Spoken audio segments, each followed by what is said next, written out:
Hello and welcome to David Yang. Thank you for joining me today here at Open Studios at NCM Hub. My name is Lilly Dissette, and I'll be conducting this interview for today.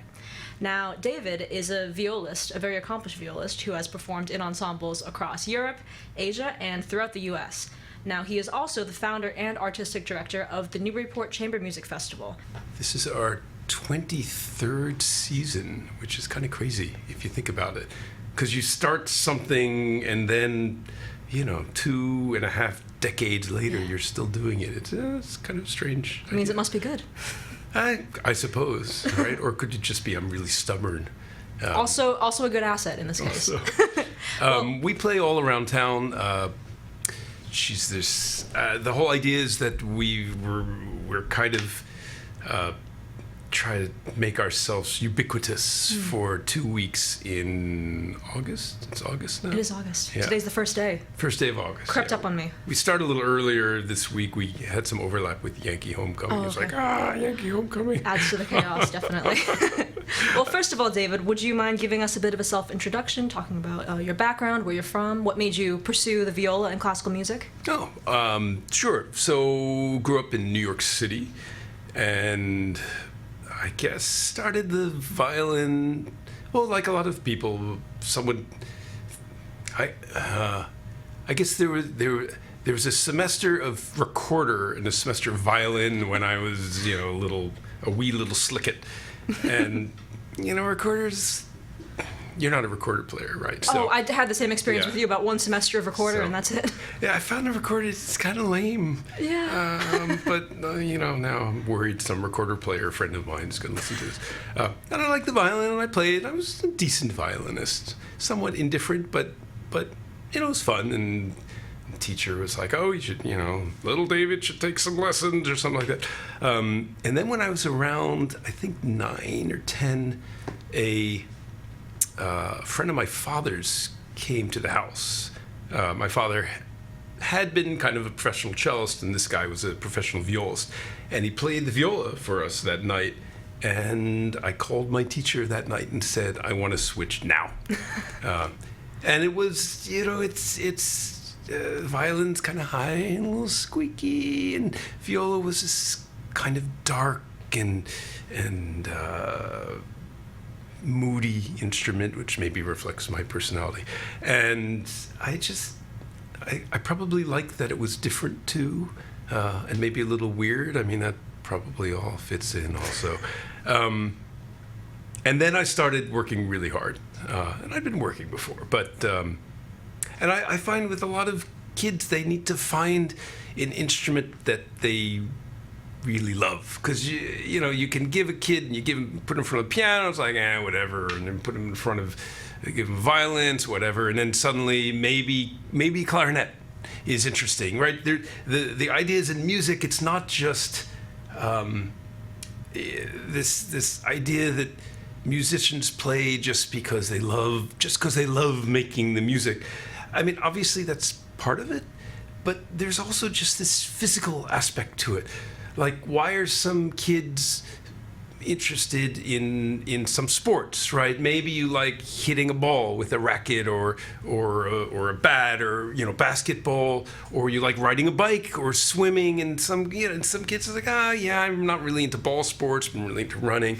And it's the same with an instrument. There's the difference between this or that, or blowing into something and just the sound and the range. I forgot your original question, actually. No, I love this tangent. I think it's very interesting to see why people are drawn to certain instruments. Right. Yeah, so that was it. So Yes. Viola really worked for me, and it worked out well in terms of the role of a violist. Absolutely. Because I like being the inner voice, and I'm comfortable being center of attention, but I don't crave it. I don't need that. And the violinist and cellists, grounding the group and this kind of thing. But I like in a string quartet being you're lower string, but you're also a middle voice with the second violin.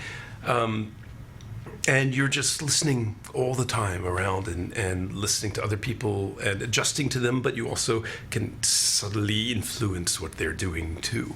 Absolutely, yeah. So yeah, it really it just felt right to me. No, I wholeheartedly agree. I think violas add so much depth to string quartets. I think they're really great. Now, firstly, for people who are completely unfamiliar with orchestral ensembles, could you explain the difference between a violin and a viola? All right, so a viola is better than a violin. It's the big brother. So violin would be the soprano voice, and viola would be either the alto or kind of a baritone type voice. So it's a little larger than a violin. It has a lower string. Violin has 4 strings, and viola has 4 strings, but the bottom string is lower, and it doesn't have that top string that the violin has. So it's in the family of I guess, right, so violin, viola, and cello, right, and the cello is the bass there. So the viola is very much kind of alto or baritone. The middle child. The middle child, yeah, that's right. Great. Now, were there any particular musicians or composers that inspired you growing up? That's a good question. I don't know, I just really liked a lot of it. I was a big fan of Bartók early on, because I had teachers who loved Bartók, and I would listen to it and just like, oh, this stuff is really weird, but I'd stick with it. And then that language, it takes time to kind of, it's an acquired taste, and I understand that it is an acquired taste. But once you acquire that, there isn't running with the taste analogy, right? There isn't any taste quite like that, and it's. But of course, Beethoven, I mean, in the pantheon of composers, Bach is I suppose Bach is God, right, for me. And then you've got Beethoven and Bartók. After that, I'd have to say, I guess I'd put Mozart there. And then people say, well, who's your favorite composer? It's often just about whoever's work I'm working on that week. Right now, or people know for the last few years, I've been listening to a lot of Kurtag, this 98-year-old Hungarian composer. And that's really kind of weird stuff. But again, not so weird once you know the way into it. And sometimes it takes some help to access that stuff. But it's worth it. It's such great stuff. So I agree. The world of classical music is wide, and it transcends time. Well, I mean, any live music. Yes. I mean, around here, right, there's Robert Johnson. Well, he's not alive anymore. But, jazz or rock or classical. And my girlfriend last night went in Philly to she sent me this video, and it looked kind of like a rave, and it was just crazy smoke and people just all, and maybe she just had a great time and was dancing until the wee hours, and music is music. Music is music, exactly. Yeah. All right, now, can you tell us a bit about your musical education and training? Excuse.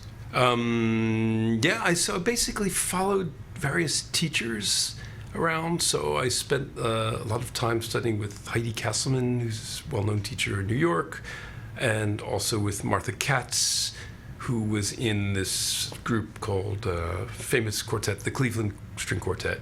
And they had this great approach, the Cleveland Quartet in particular, of just really, really looking at every note in detail, which isn't something everyone does. It's somewhat of an American approach, one could say. And this great coach, Mark Sokol, who had been in the Concord String Quartet. And just, finding people who inspired me as musicians and who would expand my horizons, I suppose. Right.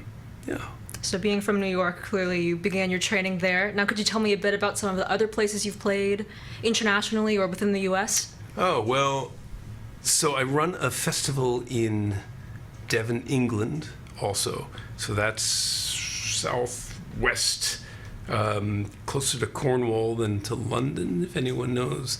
I guess about 3 hours by train from London. And it's kind of modeled after Newburyport, and so it's in its 5th year as opposed to its 23rd year. But that's a really small place. I mean, it's the town is 3,000 people, and that's 3,000 people spread out a bit. So there's this old English town, and then it's just countryside and forest, and then the moors up on top. So there's and these tiny little roads with hedgerows which come right up to the road. It's not like American roads, which always have a shoulder. They always have a shoulder, which is good, right? Even you go up into deep rural Vermont, and the country roads, there's the forest doesn't come right up. There's just a little bit, but there it's immediately there, and they're called sunken roads too, because they're 1,500 or 2,000 years old. So what happens is the roads, they get lower and lower as they're used, and then the forest around them gets higher because the trees die, and then the soil goes up, and it really feels like you're going through these green tunnels sometimes. And it's just extraordinary there. And you look out in the forest at night, it feels like there's fairies or elves looking out at you and stuff. So that's pretty cool. A lot of playing in England. I had a group based in England for about 10 years. A lot of playing in Italy. I was just there a month ago. I was in England a week ago and Italy a month ago. And Canada. A lot of stuff in Canada too. So, and then East and West Coast U.S. Not West Coast for a while. But yeah, all over. I mean, look, they pay me, I come, I play. Sometimes they don't pay me, I come and I play anyway. So. Which means you have the passion for it. That's great. Yeah. I mean, it's great to do something that you love. I mean, that's what you're doing also, right? Working towards it, absolutely, yeah. Yeah. 'Tis the goal. Do you have any particular places that your favorites in terms of culture, or the ensemble you played in, or just the location? The roads, infrastructure?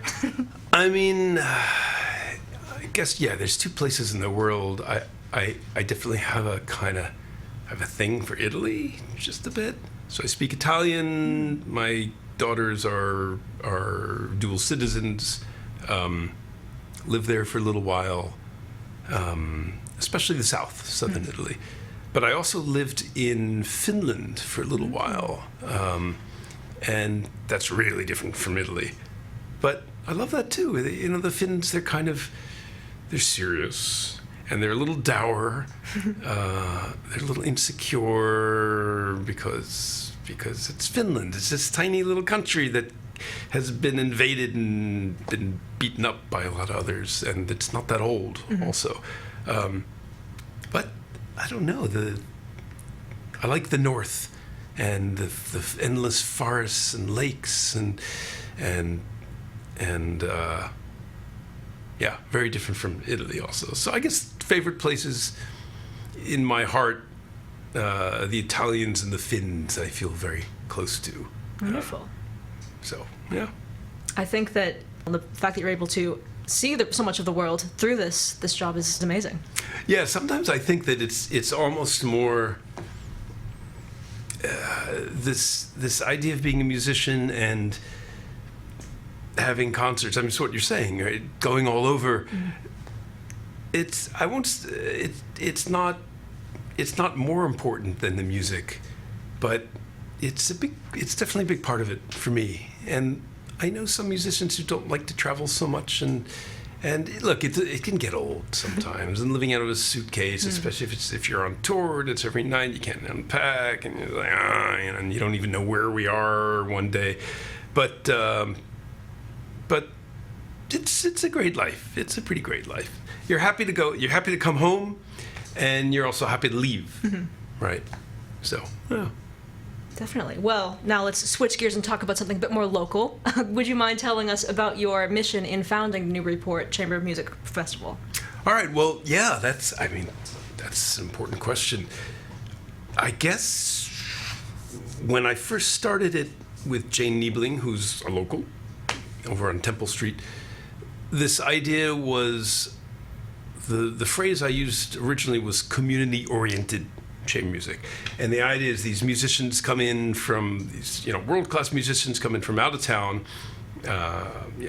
America, Europe, wherever, and they're embedded in the community. So we're doing many open rehearsals, so people see how the sausage is made. and we're doing them in Chococoa or the library. Where are some of the other ones this year? I didn't bring my schedule with me, but just all around town. Including and then, some private houses too, from what I saw on the schedule, right? Well, then we also have these readings in private houses, so chamber music readings, which is like a play reading, right? You get together and it's prima vista. You haven't seen this music before, certainly not as a group. And we've got a pile of music we lay out, and I say, "What do you want?" And the audience will say, let's hear some Dvorak. We're like, "Okay, here's some Dvorak." And then we're playing around town, and then we've also got these commission, which is 95% of the time based on either the culture or the history or the natural environment of Newburyport. And then the musicians stay in houses with residents rather than in a hotel. So this develops that connection too. And then I'm also choosing musicians not only on their playing, but also on who they are, which I think is unique, or it's certainly unique putting that as a specific reason. I mean, to a certain extent, we're always picking, if you're picking music, you're not going to pick somebody who's a jerk anyway, right? Or probably not, unless they're like really amazing, right? But then there's all these community aspects, and we're performing in different places around town. The readings are not performances, right? I feel like I've forgotten something, but the idea was that you get to know the audience. Like, I look out at a concert and most of the people, the vast majority of the people, I recognize, or I know who they are, or I've spoken to, or I've had dinner with, or I've stayed in their house or something. And it's different playing for people when you know them, as opposed to just, where are we tonight, or we're in wherever, and you just go, and then maybe you meet someone after the concert, and then you're on to the next place.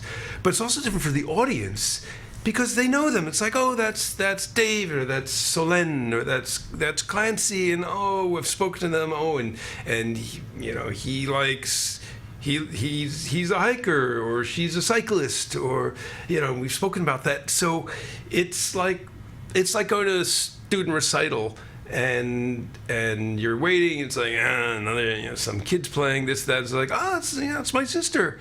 So that's interesting then, right? And there's a connection. So this whole idea of community-oriented chamber music in that way. But what I realized recently is that, and this was due to a friend of mine who had emailed me something after one of my posts. I have this kind of blog thingy. She called it community building.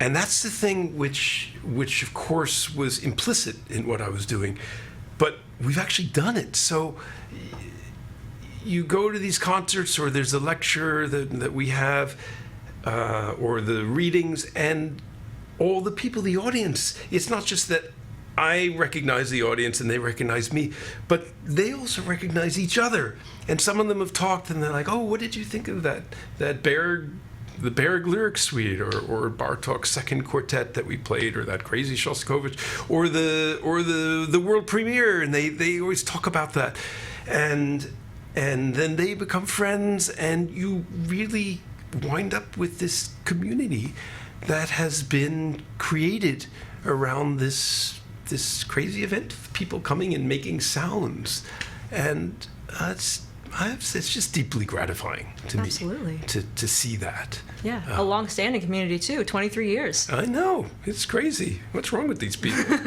It shows how great the festival is and how much our community needs that. I think it's, as you were speaking, I fully, wholeheartedly agree with your friend in that this is community building. It creates a community, and it allows new people to join. They can find it because it's been such a long-standing program, and the community just grows. That's fantastic. Well, that's another part of it. Recently, I've definitely been pushing the board, and they've gone along with it, because we needed, the ticket prices were high, and they were very high. I think they're $30 or $35 for some of these things, but then we needed that money for the fees for the musicians, because this is expensive to do this. But we we now have several of the concerts pay what you can. And people can just show up and they look if they can't. You don't ever want to turn someone away who wants to come to a concert. So if they can give $1, and that's fine. And because you don't want it to be this snooty, exclusive thing. But that's probably because you do need money to put these things on. But we're in shape now that we can actually afford that. And as it turns out, I'm going on too long, I know here, but it turns out you earn the same amount because then more people come. Exactly. And if they're not paying as much, but then there are more people, it's been amazing to see that it pays for itself, kind of. So yeah, it feels really good. First of all, let me say, you're not going on too long. I think your perspective is very interesting. And of course, you're the founder. Of course, you know the most about this. Well, yeah. Now, would you mind going a little bit deeper into explaining how you select musicians? You mentioned some of it's not entirely based on talent, it's based on temperament as well. But also, how do you meet these musicians? Is this or who's your selection board for the musicians, and how do you find them? Well, I'm the selector. Okay. And they're all at the very peak of their craft. And they're either friends of mine that I've worked with or friends of friends. Mm-hmm. I'll call a trusted friend who runs Marlborough and say, hey, is there a violinist that you think is not only really terrific, but that is a really great person? So he'll give me a name, or someone else will give me a name. With this we have a theremin player this summer. Yes, I had a question about that later on in this. Yeah. Yeah. So if people know what a theremin is, it's that weird instrument. You don't actually touch it, electronic instrument. Very good impression. Thank you. I've been practicing. And for that, I just wrote an old friend who's in the Momenta Quartet in New York City. Actually, she'd been here before. And I just had a feeling she would know. She does a lot of new music. I said, Emily, can you recommend a theremin player? I'm thinking of commissioning some stuff. And she was like, there's one person only that you have to ask. And she's amazing. She's worked with a lot of quartets, but she also plays flute, so she's classically trained, so it won't be this thing where she can play theremin and you go to rehearse and she's never worked with anyone before. And she's a sweetheart and stuff like that. So boom, and got her. So that's pretty much how it works. If I don't know them myself, then it's a friend of a friend. Occasionally I get emails from people with some frequency saying, hire me, which is great that people are willing to put themselves out like that. But I'm never going to hire someone that I don't know or hasn't been directly recommended to me. Because that's, it's too much, it's too risky for the festival. Well, I think that feeds right back into the community building. You're also fostering community within the musicians themselves. Ah, I never thought of that. That's true, yeah. Yeah. It's okay, you can steal it. Okay. Now, my next question is, how do you select the music you play? Do you ever play any contemporary artists? I noticed you included a theremin. That's not a very traditional music no. instrument. Although Mozart probably would have found it cool. Probably. Just, rolling up the sleeve and just grabbing into the whole history of classical music. So we've always got... we've always got some new music because there's always a world premiere, and some. I don't know. How do you? It's kind of. There's always a range of music from older classical to contemporary classical, and it's more what you just kind of have a sense what feels right, what balances, and sometimes they're weird mixes. So. But you have to have a sense, like a taco with bulgogi in it, right? Somehow it really works, right? But who thought of doing that?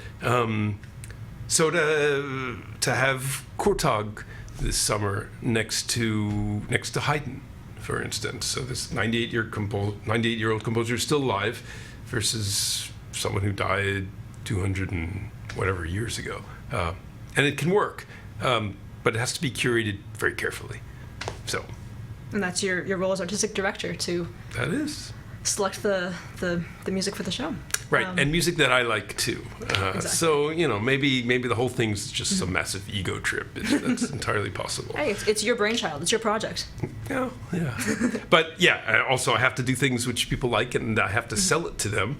And so far, they still seem to like what I'm doing. So I guess when I was looking through the program, I guess I was really drawn in by the theremin, because my next question is, was that an intentional, unconventional choice, or do you try to bring in some elements of surprise to your programs?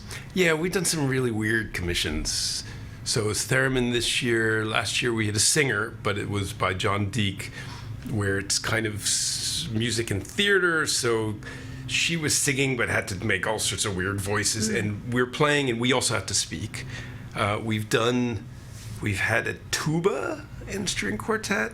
What are some other weird? We've done some other weird things. Electric guitar and string quartet. Next year we have a jazz singer coming in. That's the first for us.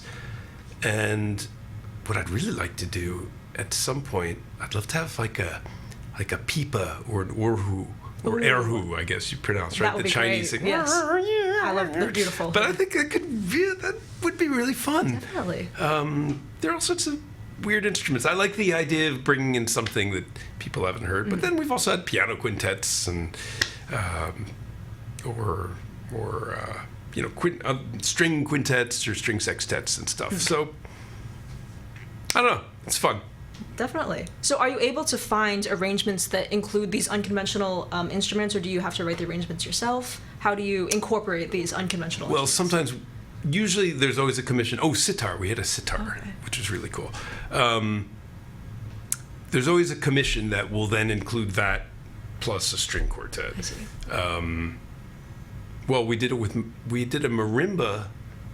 Sorry, my memory here, right? We had marimba one year, marimba and string quartet. And then Zach Field has this steel pans group. So that was really interesting. More community building, including the local drum studio. Yeah, well, we try to also, we've worked with a lot of local musicians too. A couple of the choruses, Newburyport Choral Society and the Children's Chorus, and Candlelight Chorale at the UU. Sounds right, yeah. We had a fiddler. We did a piece for string quartet and fiddle. With, what's her name? Hanneke Cassel, I think. This is the Cape Breton fiddler player. But then sometimes there are also pieces for these works, but often no. I mean, yeah, so the commission for tuba and string quartet was the only piece that I knew of, that I know of for tuba and string quartet. But marimba, there was a beautiful piece by a Portuguese composer for string quartet and marimba, so we did that in addition to the other works. So yeah, you have to kind of like nerding out on repertoire. So what I do sometimes is I'll go to the library. I was teaching at Penn for many years, for 20 years, so I'd go to the library and I just walk the stacks. And I'll do that in New York, and whenever I go to a music library at a university, if I'm visiting or playing, I'll just go and I'll just look around and just kind of see what's there. I'm interested in that, which is a very kind of arcane, useless thing to be interested in. But yeah, you wind up with discovering some or rediscovering some music, which can be really good. Absolutely, so, yeah. There's a lot of bad stuff out there. So. Well, that's what the artistic director is there for, to curate. That's right. That's right. Now, finally, how has the Newburyport Chamber Music Festival evolved since its inception, and what changes do you foresee for the future? So, I mean, it's gotten a little longer, and I guess the big thing is, yeah, we're on somewhat stable financial ground now, which is good, and the board of directors and 501c3 and stuff. But in terms of for the future, it's more tweaking things, pulling something here that I don't. It's a week and a half, 9 days or almost 2 weeks sometimes, and I think it's pretty good the way it is. Right? There's always this thing is it's bigger and better, but I don't want to turn it into Tanglewood or Aspen. I mean, what it's got is it's a week and a half or 2 weeks of concentrated music making in the summer. And I guess, we always wish we had more days available and more nights to do this and that. But it is what it is. And it has that unique character because of that. And it's kind of like, well, if it ain't broke, don't fix it. Right? I'm sure we could add another week or two. I don't think that would make it a better festival, and I think it would probably make it worse in many ways, rather than just this concentrated thing, which it is now. I agree. I think its intimacy is one of its greatest assets. The fact that you're able to have such a close-knit community in people's personal homes, just kind of having, you're playing around, it's not a set performance, it's a dialogue, sort of. The audience is able to have input, and then the musicians can respond, and it's very much. It's very social. I think that's wonderful. Yeah. Well, thank you so much. Sorry. Well, I was going to say, if I stayed longer, people might then really get sick of me also. So there's the advantage there. Thank you, Lily, for having me. Great. Thank you so much, David, for joining us. Again, this is David Yang, Artistic Director and Founder of the Newburyport Chamber Music Festival. If you head to www.newburyportchambermusic.org, you can find more information about the festival, as well as the schedule, and you can purchase tickets there as well. Right. A lot of the concerts, a bunch of them are sold out, so people should probably move quickly. But then the ones in St. Paul's, the big ones, we're not going to sell those out, so not yet, at least. With the show, maybe. All right. Well, thank you again for joining us. Thank you.